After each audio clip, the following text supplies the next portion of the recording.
Hey everyone, welcome to Kempner Canucks. My name is RevTrev, and what a day. What a day, everyone. This has been absolutely what we've needed. It has been so quiet. Literally last night, I did a stream and it said this, UFA's re-signings have been silent, and almost across the entire league. Wasn't just a Vancouver thing, but it was definitely a Vancouver thing. And so then the new news comes out today. Finally, something happens, and it's a big one. It's a big one. It's the domino effect, what I've been talking about in my UFA videos. Everything hinges on what they're going to do with Hronek. How much is he going to make, what the term's going to be, what they're going to be able to play with, okay? That was a key piece. Now, they have been making offers to other players before this. I don't know how many offers they went back and forth with Hronek. I'm not sure. All I know is this Hronek deal is done. Now, if you looked at those predictions that people were posting, they said he was going to get 7 years times 7.4 million or 3 years times 6.1. And the actual was 8 years, 7.25 million. What do you think about this this re-signing of our RFA, the restricted free agent of Philip Hronek? I mean, what we know is now we're going to have 8 years of incredible interviews. Can you get a little better, Hronek, at the interviews? Just try a little harder, not be so defensive. Okay, well, let's talk about this. Because we do want to talk about the Hronek deal and how it affects the rest of the Canucks going forward. There are pros and cons. Before we get into that, just a reminder, I've got tons of content coming out. Please follow and subscribe to keep up to date with all the Canuck conversations. I make Canucks content that is passionate, realistic, and honest. And please follow me on my socials, Instagram, Facebook, X, YouTube. All that would be awesome. Just follow Kempner Canucks. Go search Kempner Canucks and you'll find me there. Okay? So let's dive into it. Okay? So the actual is 7.5 over 8 years. 8 years. Let's talk about the pros. The pros to the Hronek contract is there's quite a number of pros. And I would think that most Canuck fans would be really happy at this deal. I felt like no matter what happened, there would be a part of me that was disappointed. And just because I knew it was going to cost a lot of money. That's why I entertained big time the Hronek getting traded option, because I do think, and you're going to see the domino effect here, it's going to affect the rest of the team. It's a lot of money. But let's talk about the pros, okay? There are a number of pros. In fact, there's way more pros than cons. We've just secured a young 26-year-old top pair, all situations, right-handed defenseman. That is what Hronek is, and he logs a ton of minutes. We know you can play him that way. That has happened this season. That is just a fact. It's an absolute fact that he's a top pair, all situations, right-handed D. This is why he got a lot of money, because he's a right-handed shot defenseman who played at a very high level for a good chunk of the year. Now, the reason why that not only is that is at the end of the day really good news, but this is probably the second, or as maybe the number one reason why they went with this, because Quinn Hughes, our captain, must be happy with this signing. See, and it also secures Hughes' partner in Hronek, right? So Hronek making 7.25 million also did something that I've been saying since day one.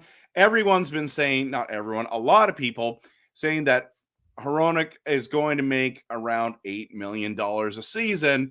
And I'm like, you can't pay Hronek more than Captain Quinn. I'm sorry, but there's got to be some kind of unwritten rule that you can't be higher paid than the best player on our team this season. And that is Filip Hronek. And so that's a good thing. So Hughes stays happy with that, right? He stays happy. He's the highest paid guy. He's happy that Hronek's there. He loves playing with Hronek. He's had his best statistical season with Hronek there. And the AAV is friendly because the cap is rising. So this actually might turn out to be quite a good deal. Quite a good deal, everyone. And the other thing that it does is it actually allows management. I should probably put this in here as well. Let me just put this in here as well. Where can I put it?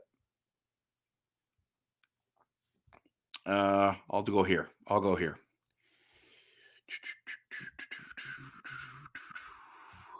I can't do the signs that are off right now. Okay, Nacious. Okay, here we go. You guys are going to like this one because if you think about it, contract being completed early allows Canucks management to figure out their preferred salary structure. This is a massive con to this. It's a positive, absolute positive, a pro to signing Hronek, okay? Massive, massive importance.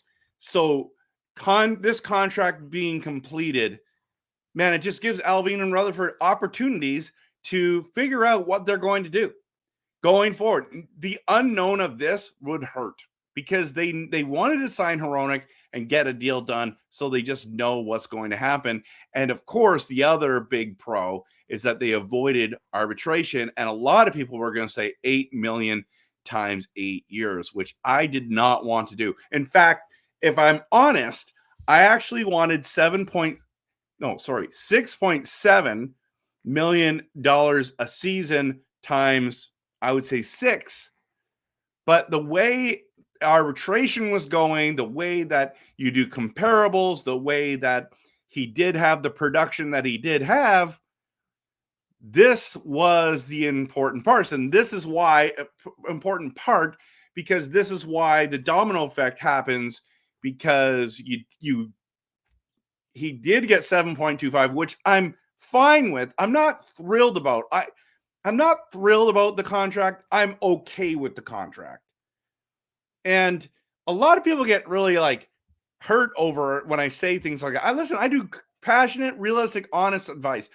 This is definitely a decent deal for Vancouver. I wouldn't say it's a great deal for Vancouver.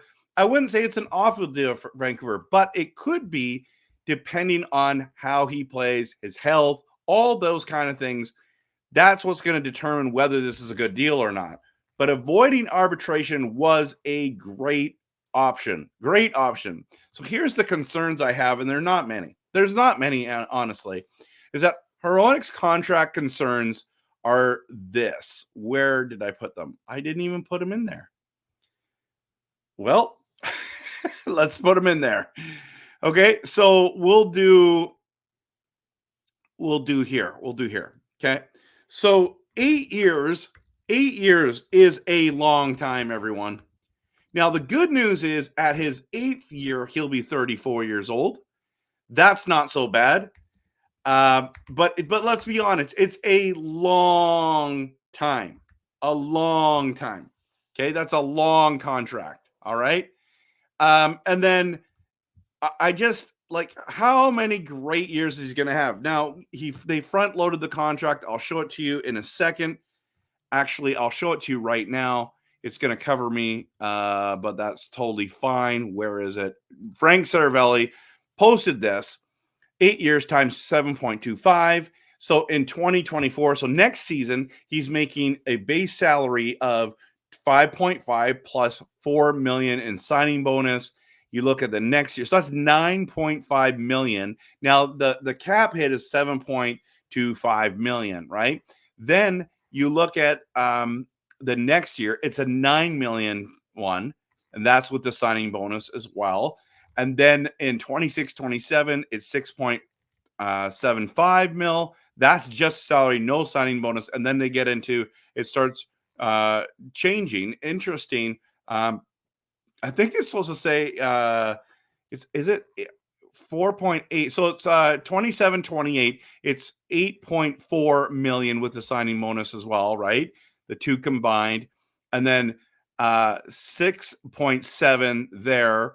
And like, it's interesting how it's all done. Look at 30, 31, 31, 32. Those are when this contract ends, and they're at $5.7 million. And I need to take this banner down so that you can see the rest of this graphic. The first 3 years, there's a full no move contract. Okay. Full no move contract, or part of the contract. And then 28 to 32, there's 15. I even heard some people say there's 18 teams that he has a no trade clause with as well. So over half the league, right? Over half the league, or around half the league. So this is super interesting to me, how it's broken down. Very, very, very interesting to me. So 8 years, as I said, is a long time. It's a long time. So it's either going to be a long time and a great contract for everyone, or it's not going to be that great, because it depends how he plays. Because Hronek didn't really have a great second half of the season, had an amazing first half of the season, but then he didn't have a great playoffs. And this is why you sign him up with Hughes, and not just for regular season, but playoffs. So these are my major concerns. These are my big time concerns, everyone, about this. And so if you have concerns, post them in the comments. I know there's some people that just wanted him, get him for like 6.25. It's just not going to happen. Like even my 6.75 million, I knew that it was like, that's what I wanted. That's what I think he deserved. I don't think that he deserved higher than that, but I'm wrong. I'm wrong. He got what he got. He got bank. He cashed in. I am very concerned though about these 8-year contracts. I feel like they can really bite us in the butt. Honestly, I think that. So that just leads me to the next part of tonight's video and live stream. By the way, I should just give a shout out to people who are here. Japan 4, good to have you here. We're going to get into how the domino effect now goes, but I'll just get into a couple of these things. Dingbat, good day, good night, good times. Jeevan's here. Justin says, I think it's a fair deal for both parties. Yes, I would say I'd be correct. I don't know how I feel about this signing. Jeevan, I know I've been kind of going back and forth on it today, but I think this is where I'm landing.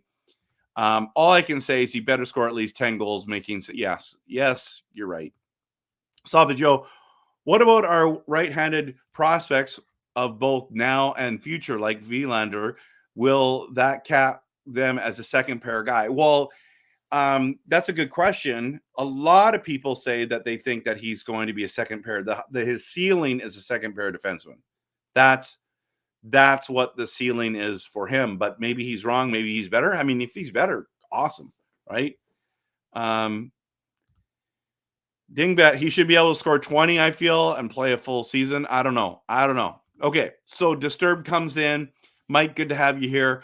Carlson, 11.5. Doughty and Darlene, 11.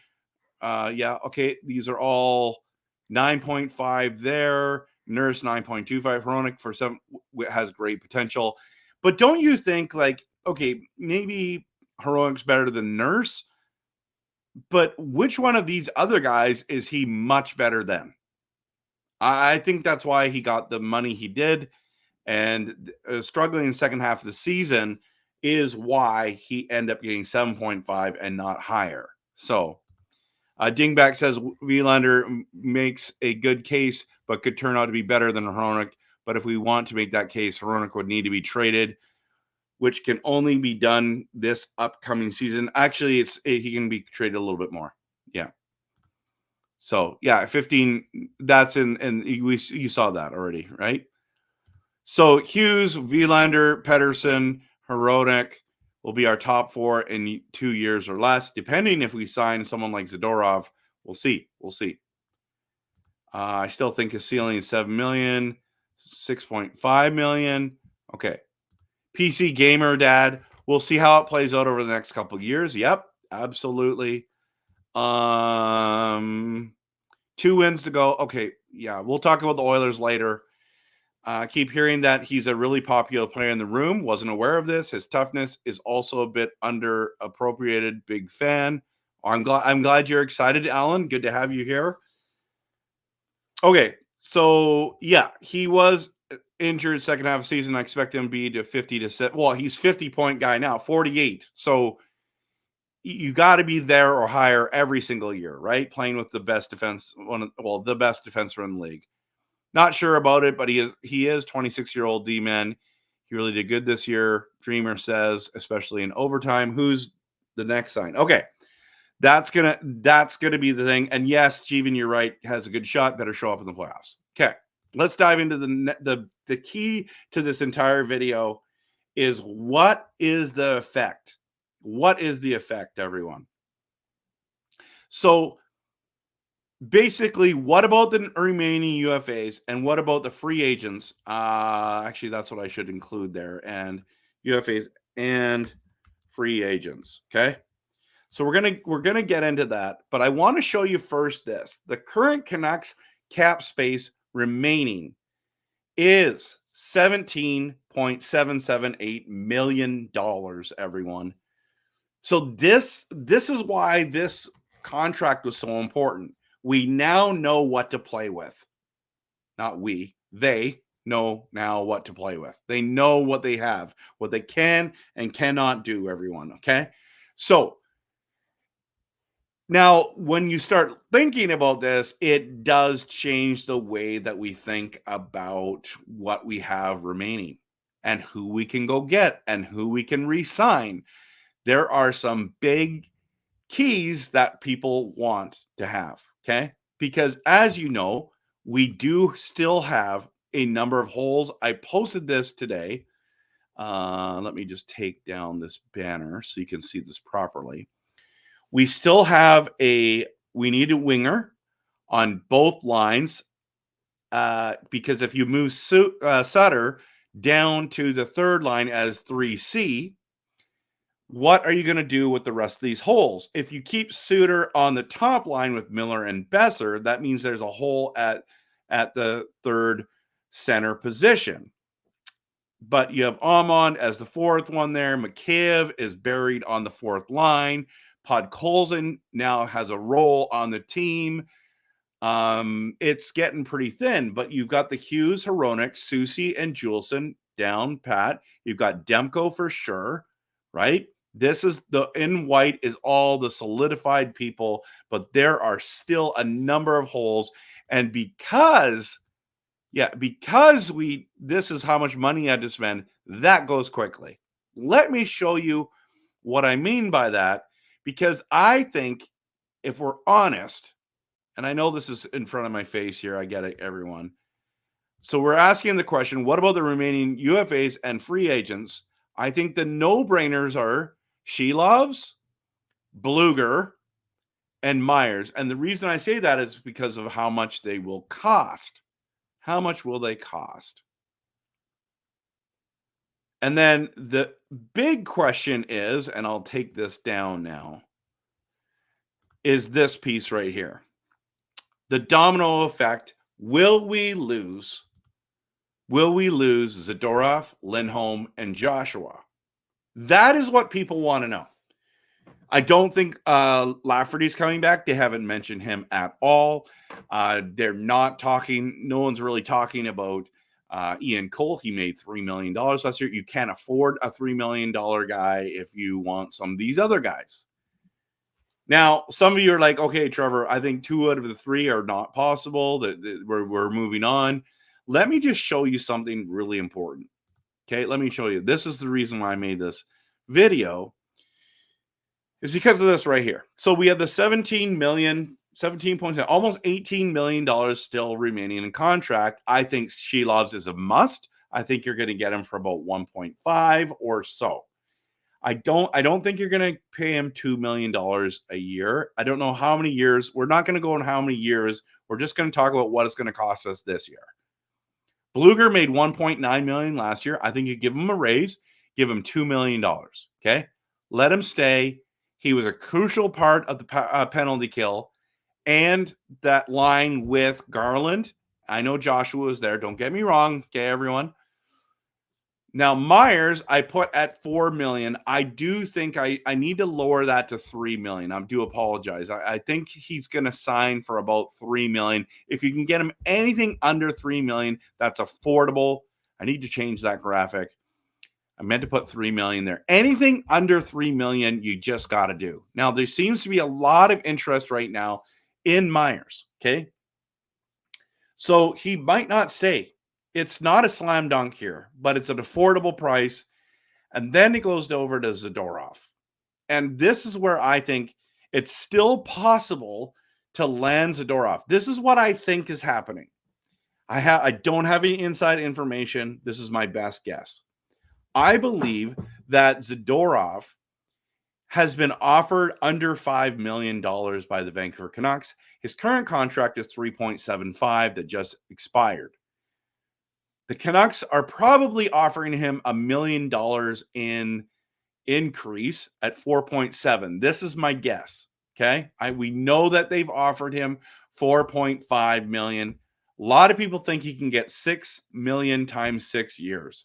I think if you can land at 5 million times 5 years and sign him on the dotted line, you got to do it. I know a lot of people want to do 5.4 million, 5.5. I'm okay with that. But if you look at that big number right there, $17.778 million, okay?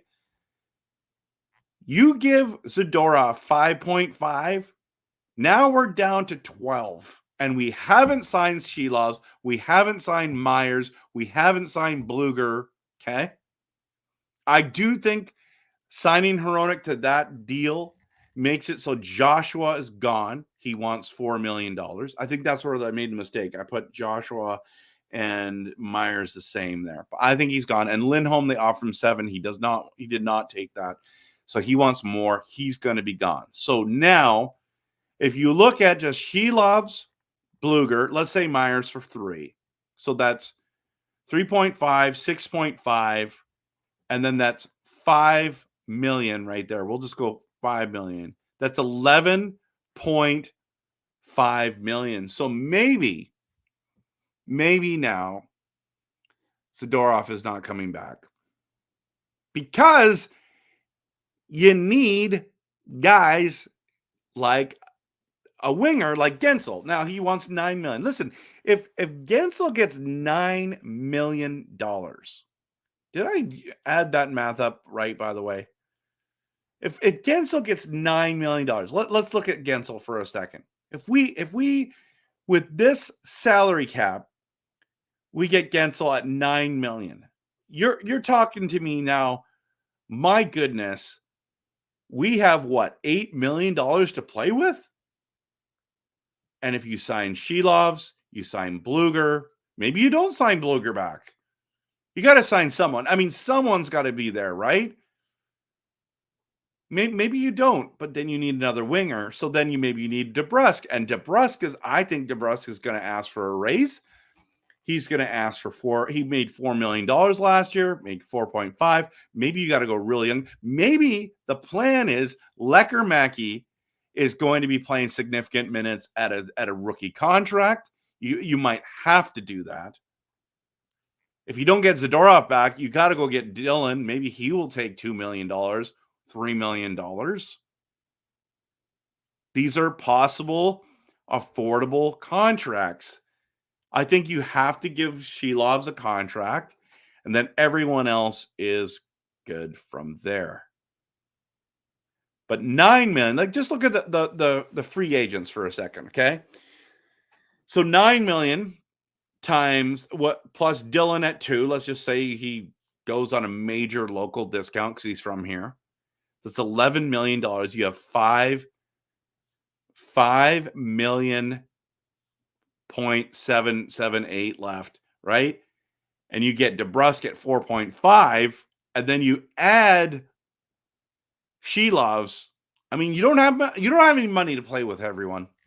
It is going to be This is what concerns me about the Hronek deal.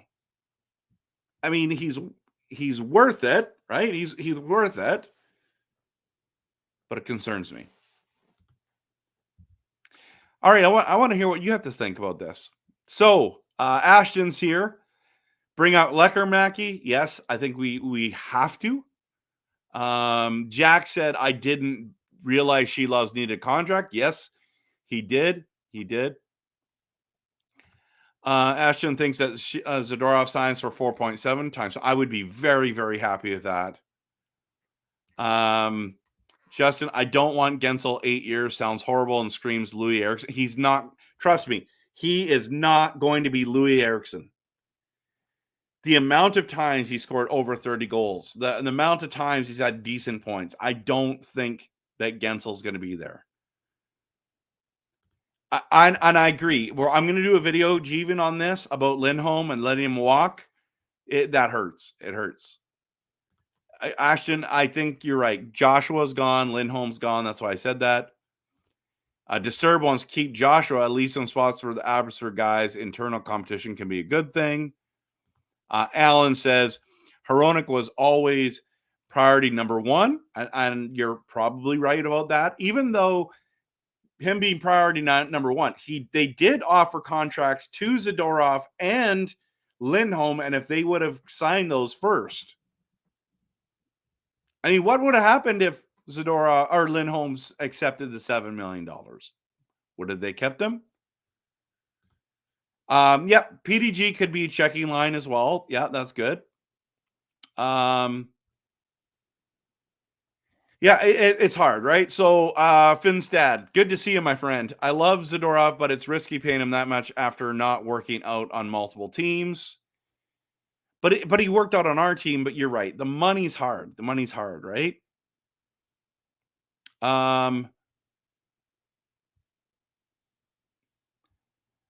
Yeah, so if you bring up the top 25 D-men contracts, Hronek is better than quite a few. Okay, I know, but yeah, I guess so. I guess so. Yeah. Okay, not sure. We already talked about this. Okay. Shannon, good to see you.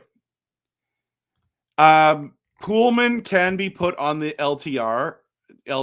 Yes, that's another 2.5 as long as he's not healthy, right? I want Gensel, but I don't know. Seems very unrealistic. He's going to take up more than half of the cap space that's left. I know. And then there's another piece to the puzzle, which I think is very difficult to do, but it's the Mikheyev situation. And it's the mess of Mikheyev. You saw me already use, I already did a video on this. You should watch it. Everyone. The mess of Mikheyev. Go check that video out. I also did one on Nashis as well. Is he necessary? I talked about Hronek possibly being in that trade deal. But Nashis is supposedly wanting $7 million in a restructured contract. So that's terrible. That's absolutely terrible if you ask me. Yeah, Lindholm's gone. So let's just see what else people have said here, because I think there's a lot of things.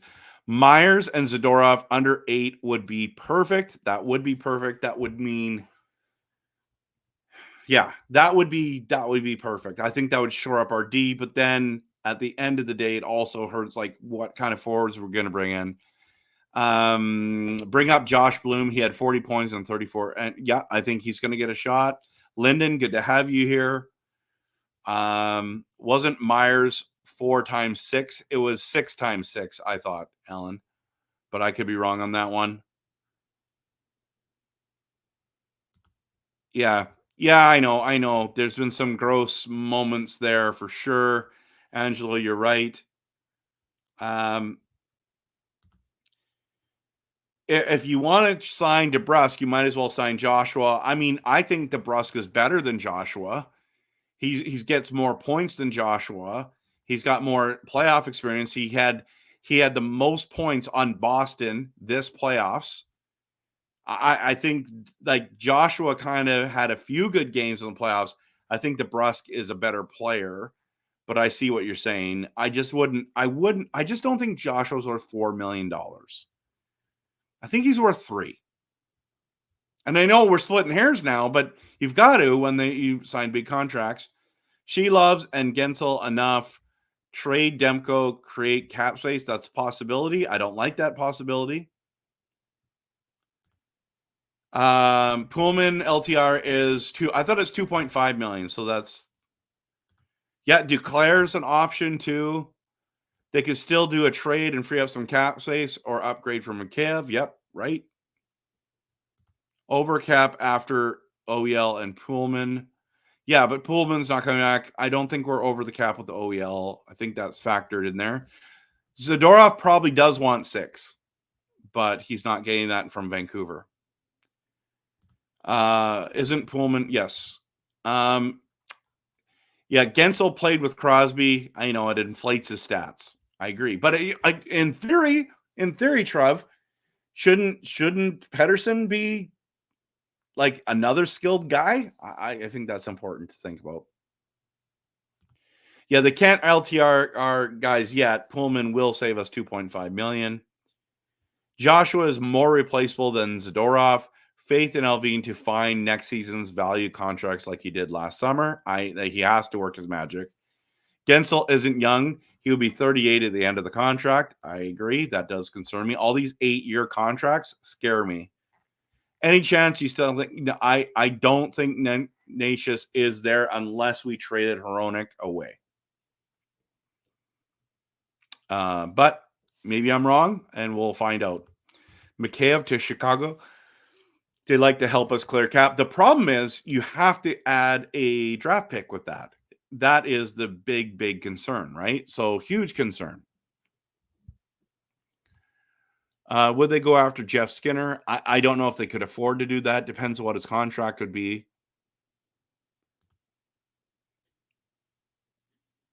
Yeah, one more season, 2.5 million. I mean, he's a right-handed shot defenseman, you guys. So Bluger goes back to Vegas. Okay. No problem at all. Sometimes you just want to go fast. Am I the only one feeling like we can risk it out and keep Mikheyev, hoping for a full season of training and not healing from injury can result in a bounce back?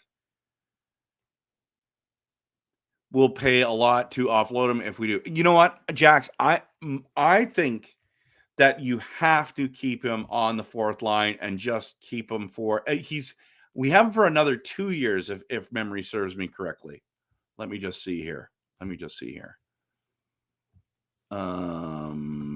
Nope. Oh shoot. I forgot to do that. Okay. Let's go here. Okay, so it's tough to say. Everyone.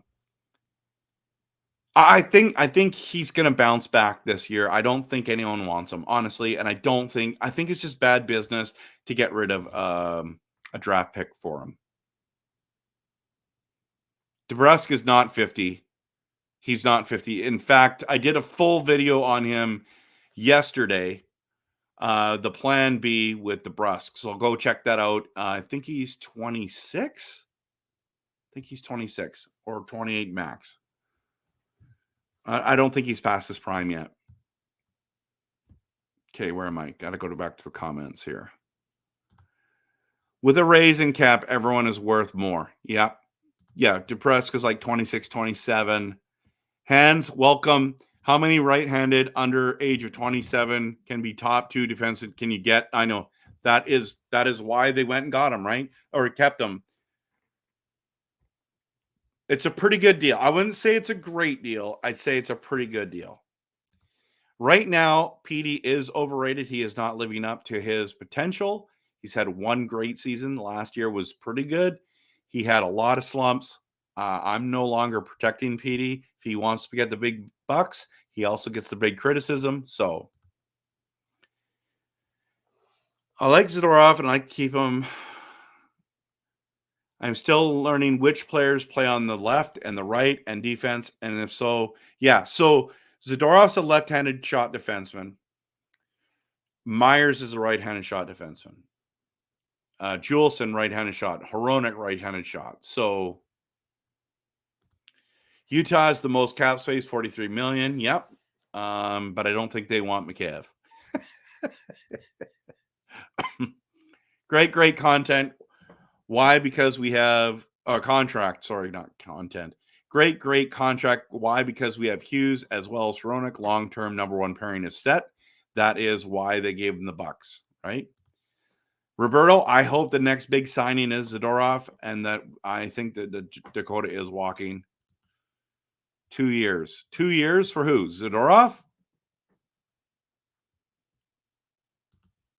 Alan, with Zadorov coming off for 3.75 is actually correct. You guys might then mid to high 4 isn't going to cut it. No, I know. It's not much of a raise, but it's playing in Canada. It's playing on a team that there's a lot of excitement. It's playing in a city that your wife wants to be in. I think that there's a lot of appeal. I think you still have to get to the $5 million mark. That's what I think. And then he will be on our team.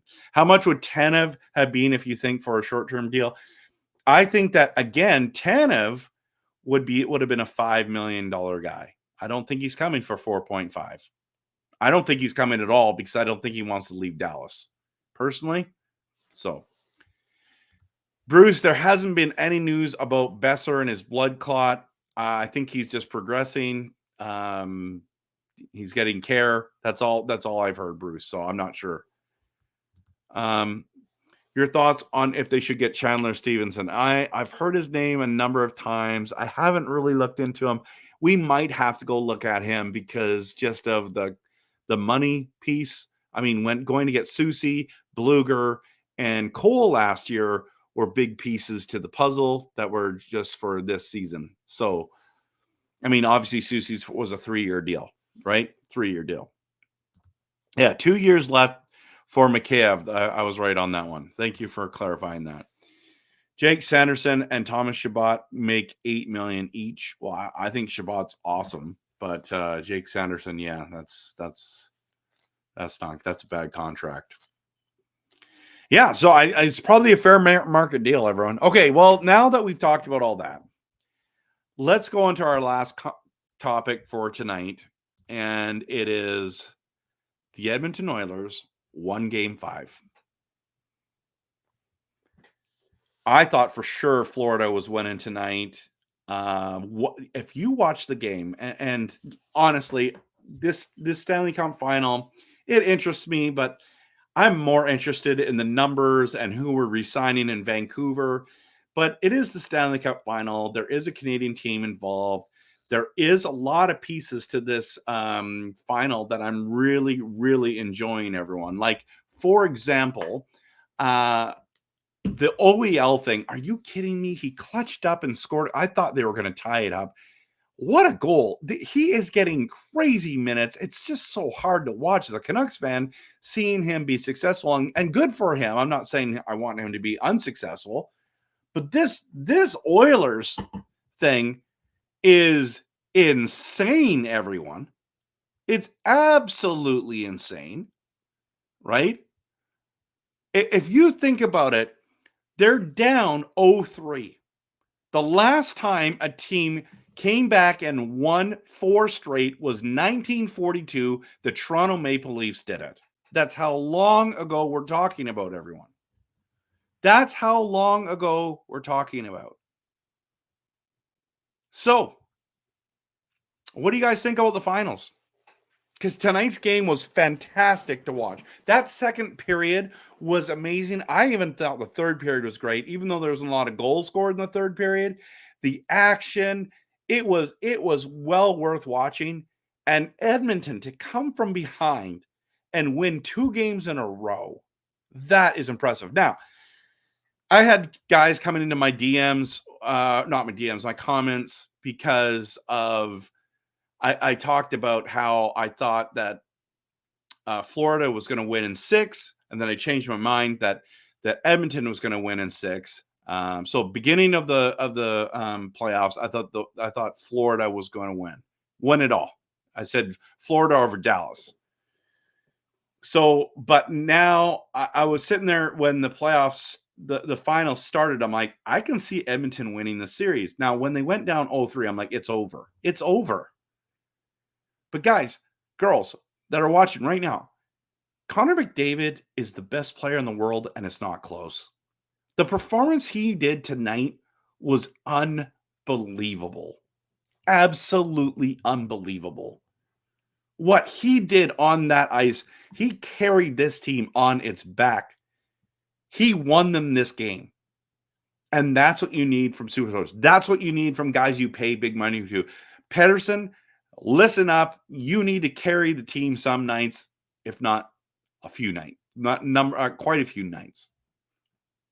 That's where I'm concerned about 11.6. And you didn't carry the team very much. I mean, January, you scored 14 goals. It was amazing. You and Reinhart tied for the most goals in the NHL. So that was a great month. But man, in the playoffs, McDavid has come to play. And tonight, when the backs are against the wall, he didn't just find a way. He did it in style. Man, the greatness of McDavid, if anyone was in doubt, man, he took over. So Edmonton has to win Game 6, Friday night. What's going to happen? We're going to find out. And then we're going to Game 7. And I forget what Game 7 would be if they make it. But, I mean, they have all the momentum. They're going back home. You see how angry Florida's management was, throwing water bottle and stuff. I mean, man, I'd be ticked off too. I'm not resting up. I'm not celebrating tonight. I'm not rejoicing that I won a Stanley Cup. I'm not in that legendary category. I'm flying now back to Edmonton, and it's going to be tough to win that game. The crowd is going to be hopping, everyone. Friday night is must-see TV. My daughter's graduating Friday night, so I'm not going to be able to catch the game because her graduation is more important than the Stanley Cup Finals.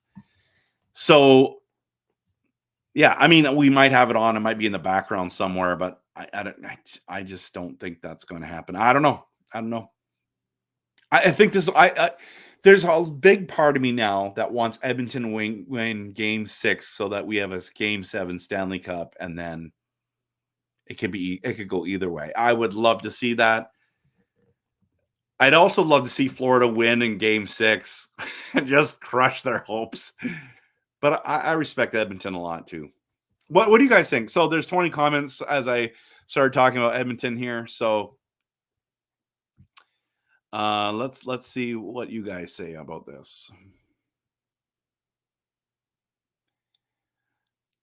Thanks to the ref, the Oilers won. Really? I don't know about that, but maybe Dark Code does, right? Hate the Oilers so much, Jack says. Four first overalls in 6 years. Yeah, that sucked. But I mean, they only got Nugent Hopkins and McDavid. So Panthers, I will close it out. They might. Is it in 6 or in 7? I don't know. I thought they were going to win. Dark Code. I thought they were going to win tonight, man. At home, and you lose that game. I don't know. Maybe the momentum shifted. Hronek might be number 1 if Hughes bolts to New Jersey. Yeah, you're right. Could be. Alexandra, I would love to watch a video on players in the AHL Swedish League that the Canucks should utilize in the 2024 season. I just want us to sign She Loves quickly. We will. He's an RFA, so we will. I'm not worried about him at all. Jeevan thinks Oilers in 7. Angelo thinks the game is rigged. Florida Panthers will win the game. Rigged game, Florida Panthers. Okay. Jax, 1942 Leafs only had like 1 round before the finals, not 3. Okay. I hope Florida wins. Disturb says Bobrovsky is still playing like a 2011 finals Luongo in Boston. He was pretty good tonight, I thought. Thought Panthers would tie it with all those big empty net saves. Oh, I know. I thought for sure Dreamer. Honestly, the roughing has been awful. Such a fixed game. Really? I didn't really see that, everyone. I watched the same game as you. I'm not there. Try not to cheer for the Oilers because I'm still salty, but I can't help it. Okay, they are playing their hearts out these last 2 games. Yeah, I was cheering for Florida tonight. I won't lie, and I don't like lying, but worst goalies wins cup. Worst goalies wins the cup. Skinner. It's probably going to game 7. It probably is. Perry and Luongo, just bad luck. I'm ready for football season. But more importantly, I'm actually just ready for the free agency, see who we got. That's what I'm really looking forward to. And then after that, I'm looking forward to the NFL. It's all over in Edmonton. Florida wins 4-2, and the Panthers win the cup. Roberto, you could be right. You know how many Canucks fans said that Edmonton was going to lose tonight? Almost all of them. They were wrong. I was wrong. When I see the Oilers play, I sometimes think that could have been us cheering and celebrating. I know, bro. It could have been. Could have been. There's a possibility. What happened to Florida throwing the game just to win at home? Yeah, I don't know. Coach Rob Willie, welcome. Carl, you think it's going to go to game 7? I hope it does. It would be way more fun to watch, right, Carl? I could see that happening. So, yeah, it's good to see you, my friend. Good to see you. All right, everyone. So tonight, I'm really glad you came out. We talked about the domino effect with Hronek deal, how much money we had left. Again, just want to show you this quickly. I messed up on the Myers part, but everything else is accurate in my opinion. There's not much money left. I guess we should add 2.5 million onto that. So we're 19, 20. There's 20 million still left. So that's what they got to play with. So we'll see the UFAs, the free agents right there. Maybe DeBrusk isn't on the radar at all. Maybe Dylan's not. It all depends on whether we get Zadorov, whether we, get Joshua back. I don't know. We'll see. So, yeah. Anyways, everyone, on July 1st, on Canada Day, something big is going to happen for the Canucks. It might. And here's the other thing, too. There's also the draft and trades with the draft. We could trade up for the draft. We could also make a player trade during the draft. There's all kinds of things that can happen. It's all kinds of things. All right, everyone. Thanks so much for coming. I have 134 people in here. Thank you for being a part of the channel, supporting the channel, wanting to know about Hronek's contract and the domino effect that's going to have on the Canucks. Please take a moment to like and subscribe. Hit that like and subscribe. Follow me on my socials, Instagram, Facebook, X, and on YouTube. I'd appreciate it. So have a great night, everyone. Big, huge news, and excited to talk to you about it today. And hope you guys have a great day. I'm hoping to stream again tomorrow night as well. Especially if there's some more stuff to talk about. But I think I'm going to try to do one more tomorrow night, as this weekend's going to be really busy with my daughter's graduation. So, hope you have a great day. And of course, always go Canucks, go.